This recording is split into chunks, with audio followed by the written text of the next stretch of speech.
with rare footage and exclusive interviews from behind bars, we'll reveal shocking stories of teenagers convicted of unthinkable crimes. Really, you could end up here. I want to go home. I really want to go home. When Girls Kill, next. In many ways, these two Florida teenagers had a lot in common. They were from the same neighborhood and both had everything to live for. Rachel Wade was sort of an all-American girl.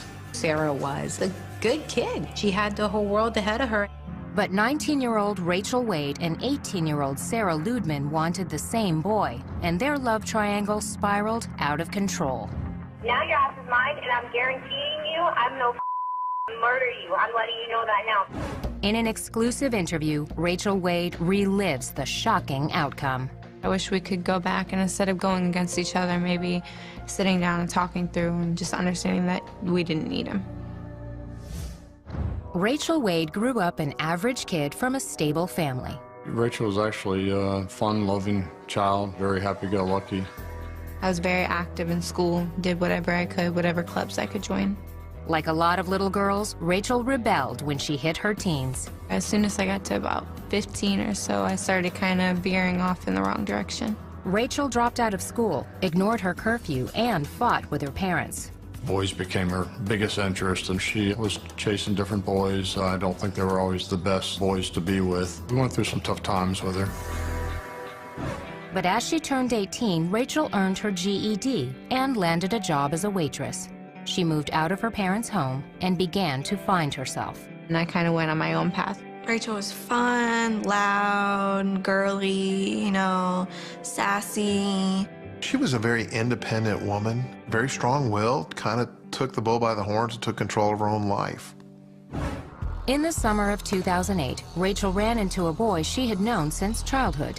19-year-old Josh Camacho was not a grade school kid anymore. He was a player. He definitely had this bad boy image. He was all tatted up. He had pictures of himself, you know, with guns and pit bulls and smoking weed, and just had this whole rap star persona. He wasn't what he was portraying himself to be. I just saw a whole nother side of him when we were alone. It was really good at first. About a month or two after we started dating, I started getting phone calls. According to Rachel, the angry calls came from 18-year-old Sarah Ludman, who started dating Josh around the same time. This was her first boyfriend, her first true love. And she went into it with innocent eyes. In court records, Josh characterized his relationship with both Sarah and Rachel as friends with benefits. But by the summer of 2008, the rivalry between the two girls was heating up. She decided that she was going to come to my job, made me spill some drinks. They followed me and my roommate home and tried to run us off the road, and it kind of just kept getting worse after that night. According to court documents, Rachel retaliated with threatening texts and insulting messages on social media sites and voicemails with explicit, often frightening warnings. Seriously, I told you to watch back and not kill with him. Now your ass is mine, and I'm guaranteeing you I'm no murder you. I'm letting you know that now, because you know what? Josh might have played me, but bitch, I'm gonna play your ass out too. Watch.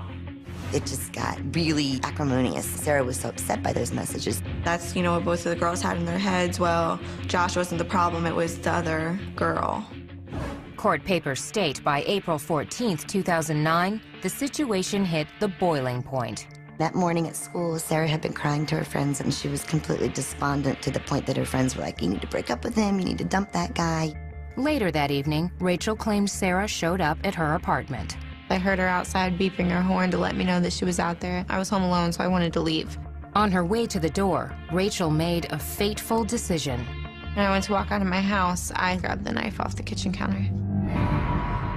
She made a tragic mistake of picking up a steak knife, just a usual kitchen steak knife, and she put it in her purse for protection.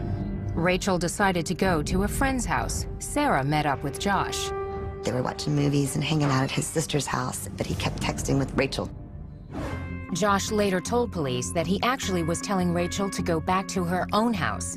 Meanwhile, it was getting late and Sarah was out past her curfew. Sarah was supposed to be home at 11 o'clock. She was getting ready to go home. Sarah got into her van and planned to drop off Josh's sister and another girl at a local restaurant on her way home. As they drove, Sarah was flagged down by a car going in the opposite direction. The driver was a friend of Sarah's. She said, oh my gosh, you know, Rachel is right up the street. In a matter of minutes, things started to explode. Sarah raced up the street. According to court documents, Rachel was sitting on the hood of her car smoking a cigarette when Sarah's van suddenly appeared. She pulled up about 5 feet in front of my car. What they didn't know is that Rachel had a knife. Coming up, you won't believe how this feud came to a bloody end. I grabbed the knife, and she approached me anyways.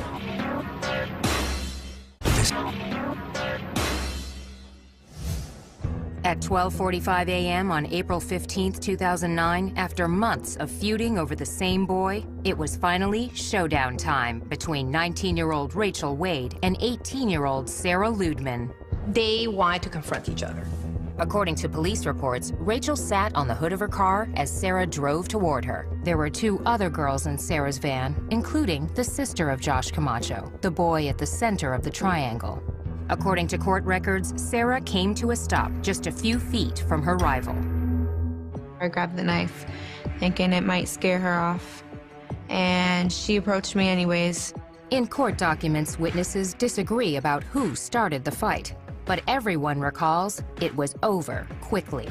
They fought in the middle of the street for no more than 5 seconds. It was pulling hair, next thing you know, it stops. She hit me 3 or 4 times. I started swinging back. And the next thing I remember, she let go of me and turned around and walked back to her van. Sarah yelled out to her friends. Sarah was screaming for them to get back in the car so they could leave. I just saw blood on the knife. I didn't physically remember stabbing her. I didn't see where she was stabbed. Sarah managed to get to the van and grab her phone. Police reports state that she called Josh Camacho. She said it hurts.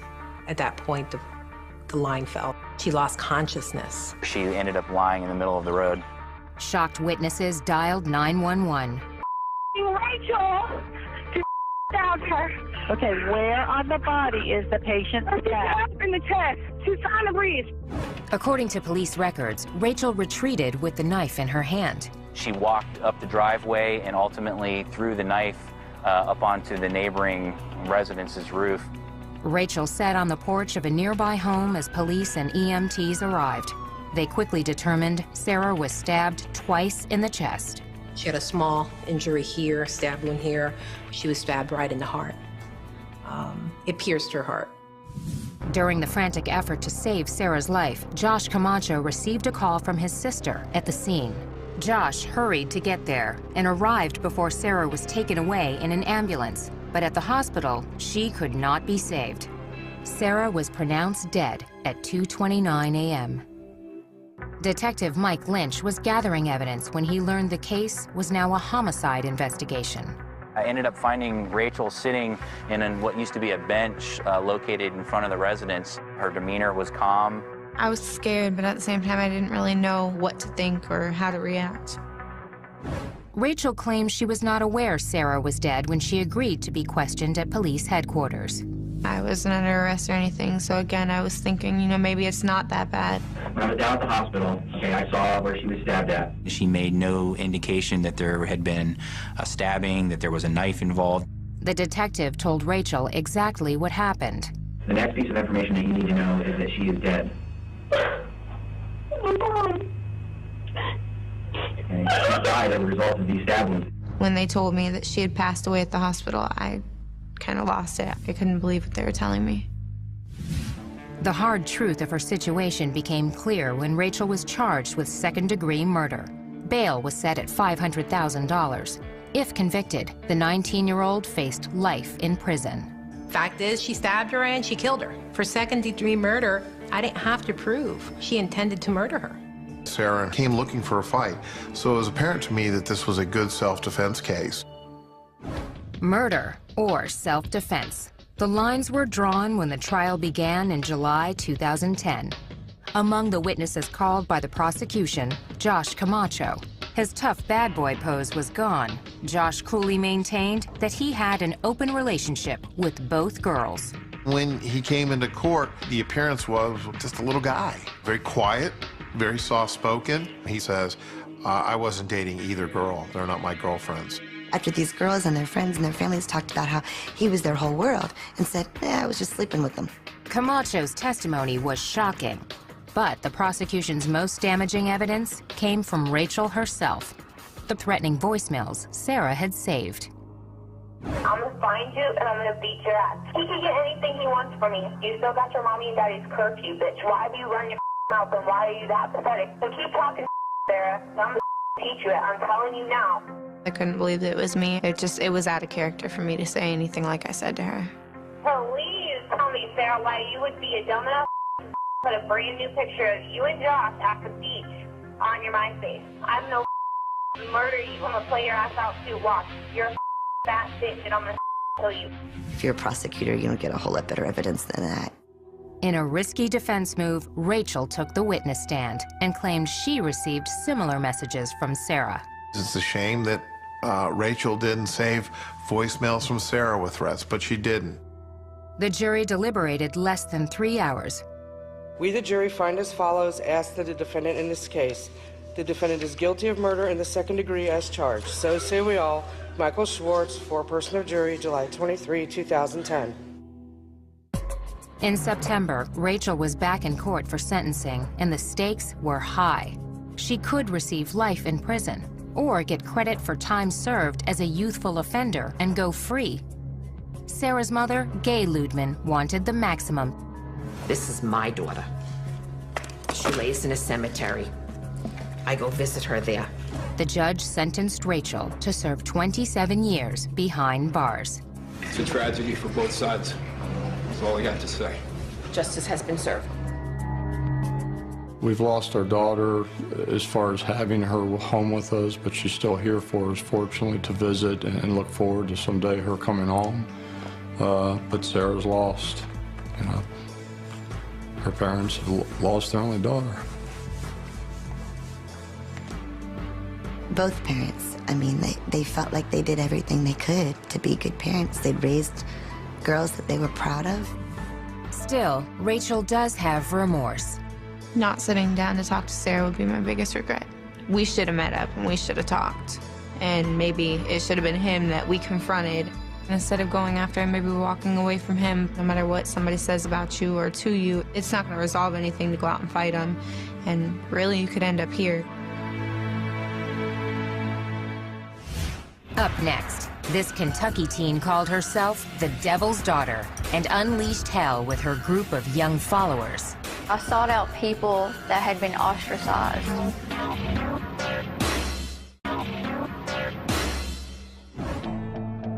April 1997, springtime in rural Tennessee. Vidar Lilylid, his wife Delphina, and their 2 young children were returning home from a religious convention. They decided to go have a picnic with the kids and stop at the Baileyton Rest exit. This ordinary detour would lead to a violent and horrifying crime. This one was certainly the most tragic thing I've witnessed. Surprisingly, most of the suspects were just teenagers. Their alleged ringleader was a charismatic 18-year-old girl who seemed fascinated with satanic rituals. They were into self-mutilation. They would cut themselves and they would drink each other's blood. Most of their guidance came from Natasha. Natasha Wallen was born in January of 1979 in a poor section of eastern Kentucky's coal mining country. Natasha had what you would have to call a really troubled childhood. Her mother had a history of troubled relationships. When Natasha was just 5 years old, she made an upsetting discovery. She had a stepfather, and she thought that was her real dad, and she found out that another man in the town was her real dad. Shock to her. I got betrayed, and once you're betrayed, you've always got that wondering if somebody's going to betray you again. Dr. Helen Smith, a forensic psychologist and filmmaker, interviewed both Natasha and her mother, Madonna Wallen, for her documentary, 6. Natasha, she grew up, got aggressive towards her mother. Her mother also had emotional problems, as well as Natasha. According to court documents, the feuding escalated when Natasha was 14. She was arrested for assaulting her mother and threatening her with a knife. Soon after her mother agreed to dismiss the charges, Natasha attempted suicide by slashing her wrists. She was hospitalized at a Kentucky psychiatric facility. They told me said that she needed to stay longer. She was still a troubled child, but you know, I couldn't afford to keep her in the hospital. They paid for 11 days and that was it. Court records state that Natasha was diagnosed as manic depressive and bipolar. She was prescribed Haldol, an antipsychotic drug, but she didn't take her medication. Load them up with pills. That's the answer to everything. Medicate. Court documents state that she did use illegal drugs like cocaine and heroin. Natasha developed a dark fantasy life. According to police, the teenager often signed her name backward as Satan, and she attracted other teenage outcasts. I sought out people that had been ostracized, you know, for one reason or another, from the same people that were condemning me. In her mid-teens, Natasha found love. She was married to a guy named Stephen Cornett, and they got married on her 17th birthday. They had this very sort of elaborate Gothic wedding where everybody was dressed in black. But after a few months, the marriage ended abruptly. But she did keep his last name. Alone, Natasha spent more time with her friends, which included 20-year-old Joe Reisner, 19-year-old Dean Mullins, Crystal Sturgill, who was 18, 17-year-old Karen Howell, and 14-year-old Jason Bryant. According to the Chicago Tribune, on Friday, April 4th, 1997, the group rented a room at a motel in Pikeville, Kentucky. But this was no typical high school party. It was a satanic ritual type situation. There was cutting, there was drinking blood. It was just like something crazy. I don't know. Maybe a way of bonding. A story in the Knoxville News-Sentinel reported that 2 days later, Natasha and friends piled into a small hatchback. They headed south toward New Orleans, armed with a 9mm Smith & Wesson handgun and a .25 caliber semi-automatic pistol. On the afternoon of April 6th, Vidar and Delphina Lillylid and their 2 kids were driving back home to Knoxville after attending a Jehovah's Witness conference in Johnson City. The Lillylid family stopped at this rest area to use the bathroom and to have a little picnic, let the kids run around a little bit. A little while later, a hatchback pulled in and 6 goth teens climbed out. You had like the American dream and the American nightmare meeting each other on the highway. Vidar, who was still probably pumped up from the convention, he thought, well, I'll talk to them about God. According to court testimony, the religious conversation suddenly turned into a carjacking. Joe Reisner is the one who pulled the gun on them. Told them they weren't going to hurt anybody. That's what they told him. Said, we just want your van. Court documents state Vidar and his family were loaded into their van at gunpoint. Natasha and 3 of her friends got in with them, while 2 others followed in the hatchback. They drove them to the next exit. They pulled into the first sort of small rural road they found. The area appears to be more remote than it actually is. What occurred in the woods that night was a tragic clash of innocence and evil. The witnesses heard the gunshots. Coming up, the horrifying fate of a helpless family. How could a teenager commit such a cold-hearted crime? I could have made different choices, and I should have made different choices.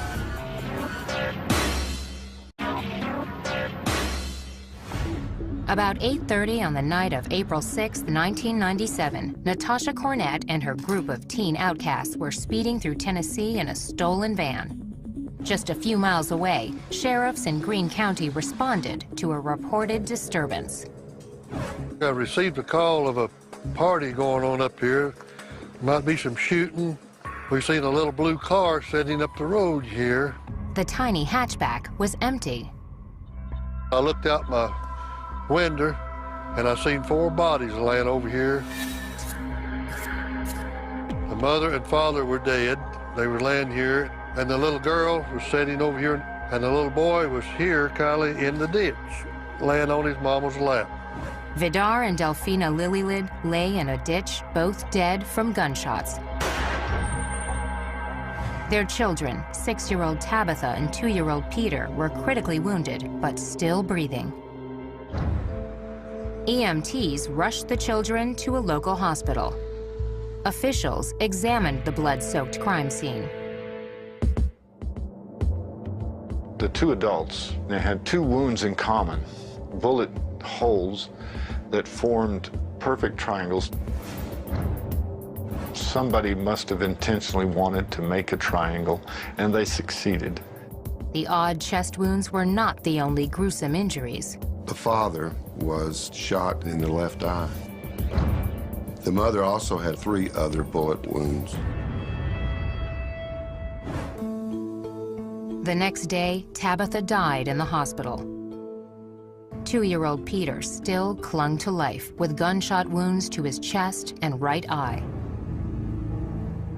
Although the suspects stripped the license plates and contents from the hatchback at the crime scene, they overlooked one clue that led detectives to Kentucky. They left a receipt from Pikeville, and that receipt let the police pretty quickly identify the car, and then they knew who they were looking for.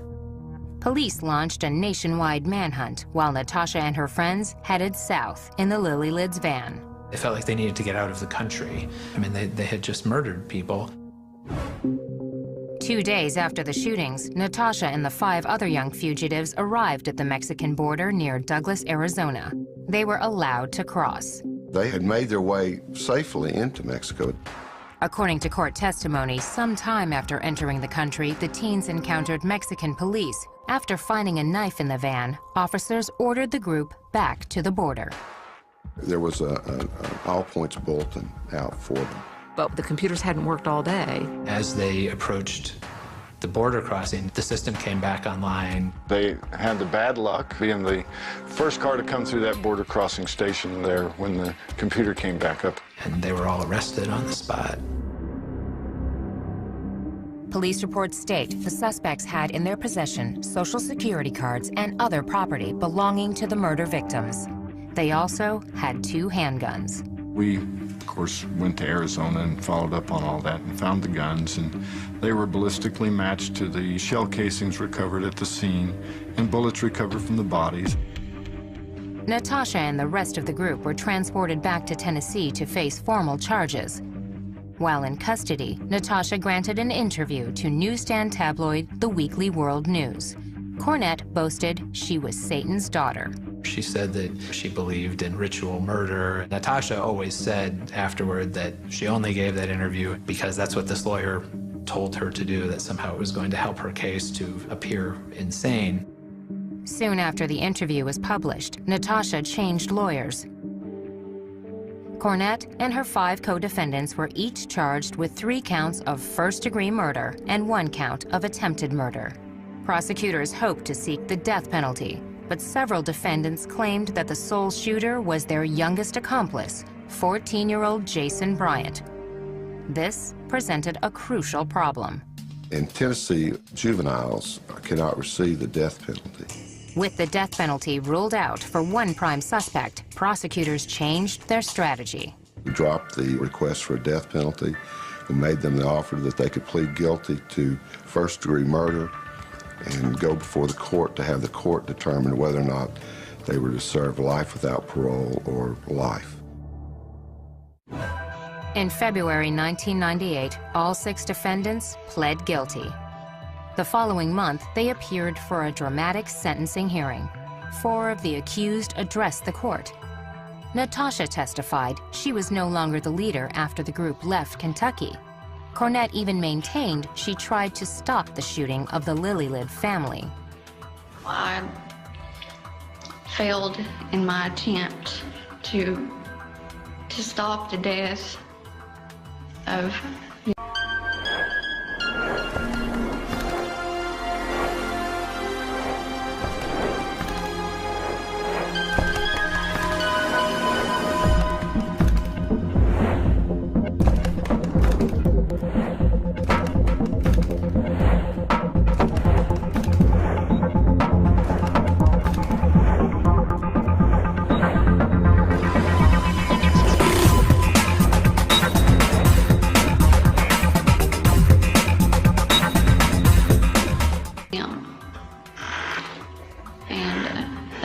weighed heavily on my conscience. The judge ruled Natasha was, quote, not necessarily a ringleader for the killings, but she was the instigator and the orchestrator of the trip and the things that led to the death of the Lily-Lids. She was the leader of the group. She used whatever she had available to get them into the group and to keep them in the group. She received the maximum penalty, 3 life sentences without parole for the murders of Vidar, Delfina, and Tabitha Lily-Lid. The 5 other defendants received the same sentence. Plus, all 6 were given an additional 25 years for the attempted murder of the sole survivor, 2-year-old Peter Lily-Lid. In a sense, a very real sense, they received a death penalty. They will not leave the penitentiary system until they're dead. For her part, Natasha Cornett maintains that better mental health care might have prevented her unthinkable actions. Taking life is never justifiable. Never.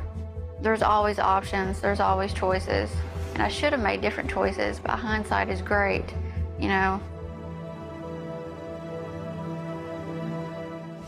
Next, she was the new kid in town, on her own and looking for friends. Was Charlie Ely an innocent bystander, or part of a sadistic plot to murder a 15-year-old neighbor?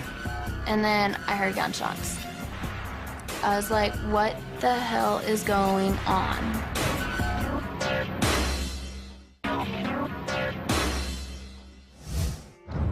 Most of her life, Charlie Ely was a good girl with very bad luck. My parents didn't take good care of me the way they should have, so they lost custody. From her earliest days, Charlie got used to feeling abandoned.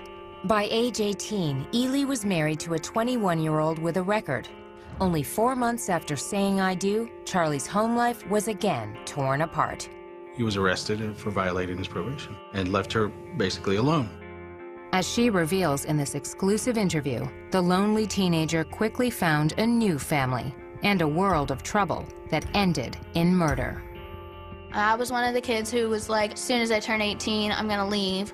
Look at what happened. Not even a year later, where am I sitting? Well, childhood. At the beginning, it was like a little rough, and then it got a little better. Around age 6, Charlie and her younger sister were taken in by their aunt and uncle. To be honest, I think of my Aunt Lisa, my mom. I think of my Uncle Mike, my dad. By all accounts, her life in Maryland was a typical teenager. Jessica Lukey was Charlie's best friend in high school. The 2 girls were in the Naval Junior Officer Training Corps together. She got along with everyone. She was very outgoing and just really relaxed. She didn't seem like she was the type of girl that would fall into the wrong crowd in high school. Never had any fights according to her family. She was bullied a bit by some of her classmates because she had an eye problem. She was legally blind in one eye, and they picked on her a little bit for that. Charlie looked forward to escaping her small Maryland town. An unexpected opportunity came up after Charlie graduated in the spring of 2010. I moved from Maryland to come down to Florida to try to reconnect with my mother. I didn't listen to my Aunt Lisa and all them when they said, be careful, Charlie, why don't you just wait a couple of years and see where it goes? Charlie had another reason for moving to northern Florida. She was already forming a relationship with the son of her mother's boyfriend, 21-year-old Joseph David Burham. I had a message from him, and I had just turned 18, so that made it even better. So I read his message and I got his number and I started texting him. It was July 13th when we first started texting, and we started dating that night. It went from there. It was great.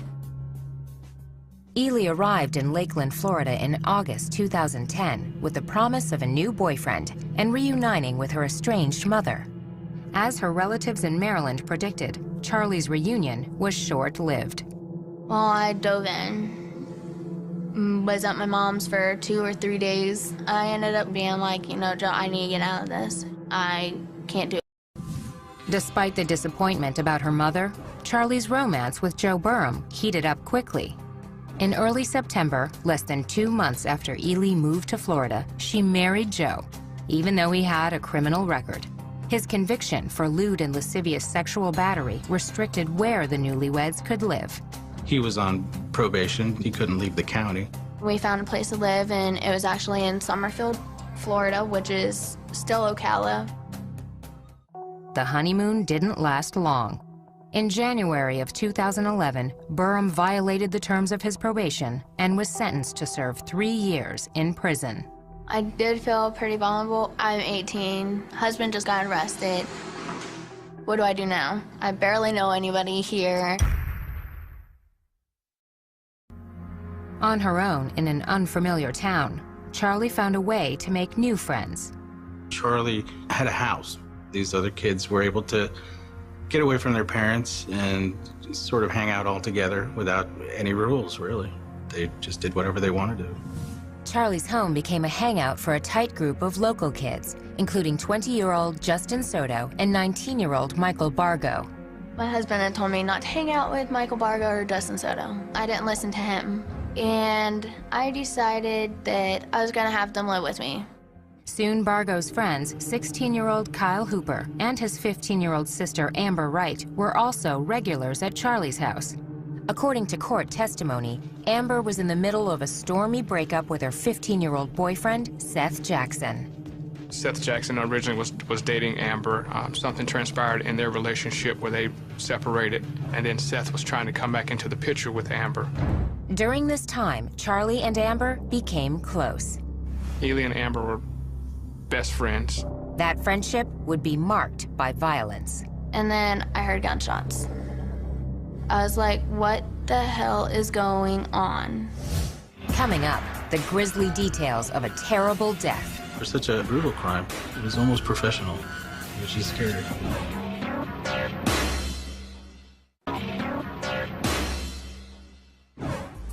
19-year-old Charlie Ely's reunion with her estranged mother fizzled, and her husband was locked up on a parole violation. On her own, in a new town, Charlie invited a group of teens into her home. Ely's new best friend, 15-year-old Amber Wright, had just broken up with her boyfriend, 15-year-old Seth Jackson. All I knew was he was an ex of Amber's. Period, end of story. According to police reports, on the night of April 17, 2011, Charlie helped lure Seth to her house. Charlie had told us that when he arrived at the house that she actually opened the door for him. I was like, hey, what's up? What do you need? He's like, oh, I want to talk to Amber. I was like, okay, come on in. Seth had no idea what he was in for. I wish I could have done something, but I couldn't. According to court records, Seth tried to run out of the house. A neighbor reported seeing 3 male figures chase him and drag him back inside. Although the crime happened in her home, Charlie told police she had nothing to do with it. I was like, holy cow. I ran into my room. I didn't know what to do. I heard a few gunshots, door slamming. According to police reports, Seth was beaten and shot multiple times before he died. Then his body was set on fire. The day after the gruesome attack on Seth, his mother reported the 15-year-old missing. That night, police launched an investigation. On April 19th, 2 days after Seth disappeared, police brought Charlie and some of her friends in for questioning. You know a lot more than what you're telling me. I know a lot more than what you're telling me. Can we agree with that? Law enforcement has a good way to try to coax things out of you. Let's just put it that way. I didn't trick her in any way for her to tell me the truth. You knew that Seth was never going to walk out of your house alive. Is that correct? Yeah. After more than 2 hours of questioning, Charlie was exhausted. All by myself once again.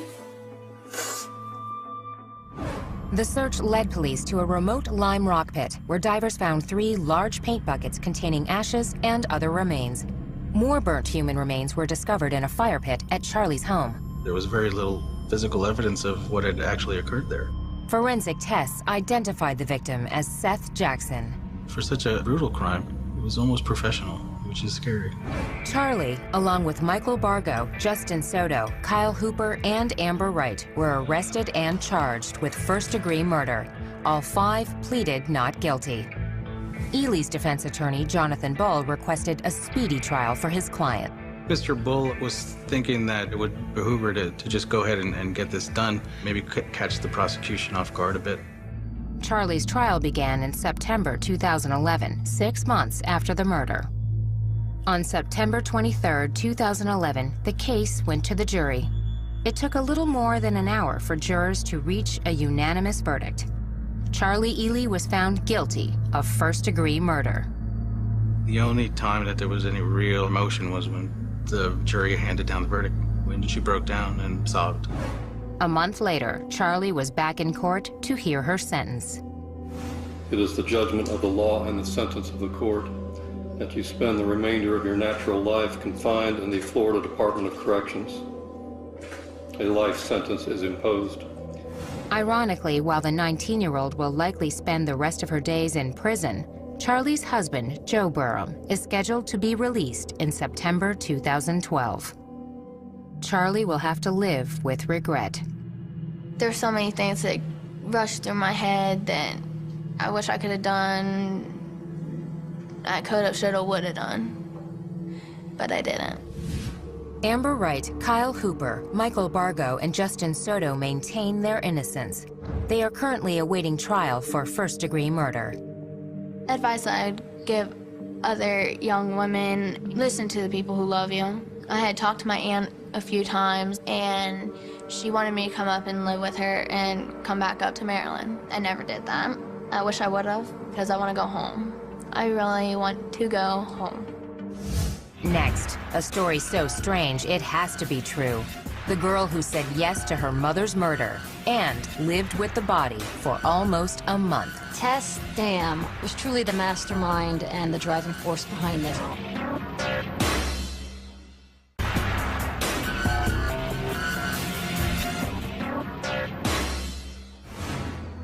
On a cold winter night in February 2007, police in Lafayette, Colorado answered an anonymous call. Officers received the tip that Linda Dam had been murdered. At the home of 52-year-old Linda Dam, police say they found her 15-year-old daughter Tess and Tess's boyfriend, 17-year-old Brian Grove. As more officers arrived, they began to try and develop more information about Linda Dam. Was she safe? Was she still alive? The bizarre answer would generate shocking national headlines. As a child, Tess Dam faced major challenges. Tess Dam grew up without a father. Her father and mother split when she was 2. Linda was very clearly addicted to alcohol, very severely alcoholic. But by all accounts, Tess and her mother enjoyed a close relationship. In 2004, when Tess was 13, she joined a basketball team at the local rec center. Eddie Anderson was the coach. She really loved her mom. Even in practice, she would go hug her mom. But Linda would come up to me, and I could smell alcohol on her breath. By 2006, things were changing. According to the Rocky Mountain News, on several occasions, Tess was picked up by police for violating curfew. In July, she was escorted home by a cop who was alarmed by Linda Dam's condition. An officer sees Linda stumbling down the stairs. She's visibly intoxicated. Lafayette police say they did try to get social services to intervene. They faxed over the request to the county social services, and apparently the fax never arrived. A few months later, Tess met Brian Grove at an area youth center.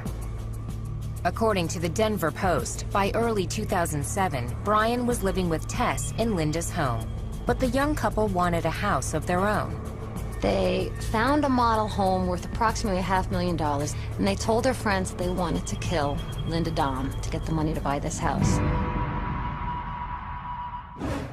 A 16-year-old friend named Jared Smith described a conversation with Tess and Brian that started at a local restaurant near the end of February 2007. Smith told police Tess and Brian talked about how much they hated Linda.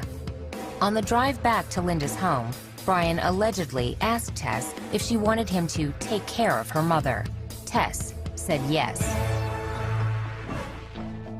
Brian went in the home while Tess and Jared were driving around. Jared Smith said he had no idea what Brian had planned. Brian later admitted that he had tried to strangle Linda, and that didn't work. Once she lost consciousness, he got a knife, drove it into her neck, and so hard that he actually couldn't pull the knife back out again. Got another knife and ended up stabbing her more times until she died. He stabbed her approximately 18 times. According to Jared Smith, Brian called and asked him to come to the house. When Jared arrived, Brian told him that he killed Linda. Jared said he did not want to be involved. Brian told him that he was already involved. Smith claimed he closed his eyes while he helped Brian move Linda's body. They had taken Linda, wrapped her up in a knife, and they put her into the Subaru. Brian then turned to his best friend, 18-year-old Jared Guy, for help. Brian and Guy were both born in India and raised by Colorado families. We considered each other brothers. In his interview with police, Guy offered a different version of Linda Dam's death. He said Brian Grove told him Linda attacked Tess. Grove simply came to her aid. They said it was more of a self-defense kind of thing, that Brian went in and tried to protect Tess. Jared Guy claims he advised Brian to turn himself into police. But after much convincing, Guy agreed to help his friend dispose of Linda's body.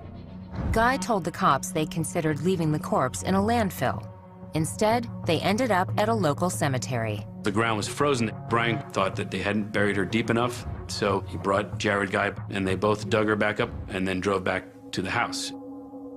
According to police records, Linda's body remained in the car, parked in the garage.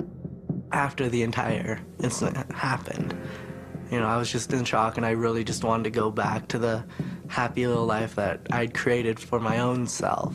Brian and Tess lived in the home and played house. She would send him things saying, your wifey did the laundry for you. They bought groceries, they cooked. The young couple also acted like rebellious teenagers. They were having parties at the house, car surfing out in the street, and really up to some pretty wild behavior. But the parties ended with the anonymous call to police on the night of February 27, 2007. Prosecutors believe the tip came from one of Tess's friends. When the police showed up to the house, they were able to find the body in fairly short order. Tess Dam, Brian Grove, and Jared Smith were taken into custody that night. Jared Guy was arrested later that week.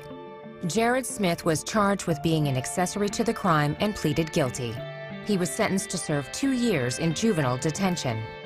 Jared Guy was charged with being an accessory to the crime and to tampering with evidence. He pleaded not guilty to both charges. Several months later, Guy agreed to a deal and pleaded guilty to the tampering charge. He was sentenced to 6 months of work release, followed by 6 months of home detention, then 3 years of probation. If I could go back to then and change my actions, I would have still tried to help him, but I would have tried to help him in the sense of, make him call the cops. Ultimately, Brian Grove and Tess Dam were each charged with first-degree murder for the death of Linda Dam. Brian copped a plea to second-degree murder. He was sentenced to 40 years in prison. Tess also pleaded guilty to second-degree murder and solicitation of murder. She was ordered to serve 23 years behind bars. Tess Dam will be released before she turns 40 years old. Brian Grove was a hands-on killer, but Tess Dam was truly the mastermind and the driving force behind this. She's the one that told Brian Grove to kill her mother. These teens could have been the girls next door anywhere in America, until fateful decisions turned lives of promise into lives marked by violence and tragedy.